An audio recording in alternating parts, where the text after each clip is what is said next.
अस्सलामुअलैकुम सामीन 13 मुहर्रमुल हराम है 12 अगस्त है। सोशल इंडिया न्यूज़ में आपका खैर मकदम है।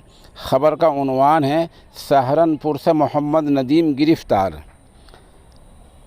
उत्तर प्रदेश एटीएस ने सहारनपुर से आज मोहम्मद नदीम नामी नौजवान को गिरफ़्तार किया है। ये तस्वीर हम दिखा रहे हैं, ये मोहम्मद नदीम की ही है।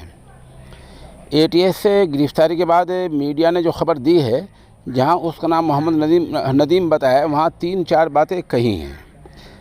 पहली बात कौमी मीडिया ने बताई कि मोहम्मद नदीम के तार पाकिस्तान से जुड़े हुए हैं। दूसरी बात ये बताई कि पाकिस्तान से उसको निशाना दिया गया था कि तुम्हें नुपुर शर्मा को कत्ल करना है।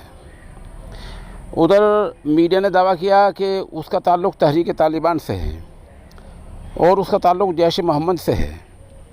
सवाल ये है कि अदालत से भी कुछ साबित नहीं हुआ, मामला अदालत में नहीं गया, तो मीडिया में इस तरह की बातें कैसे आती हैं और ये किस तरह का ट्रायल मुल्क में चल रहा है। हमारे फादिल जज साहिबान इस बारे में बहुत कुछ कह चुके हैं।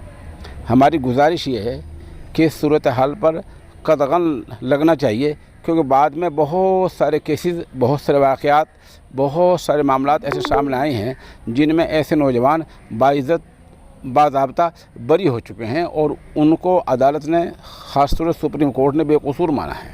तो इस तरह का जो ये ट्रायल केस चलते हैं और अदालत के फ़ैसले से पहले ही जैश मोहम्मद, तहरीक तालिबान और क्या आरोप मुतल्लका आदमी पर लगा दिए जाते हैं, इस पर कदगन लगना चाहिए।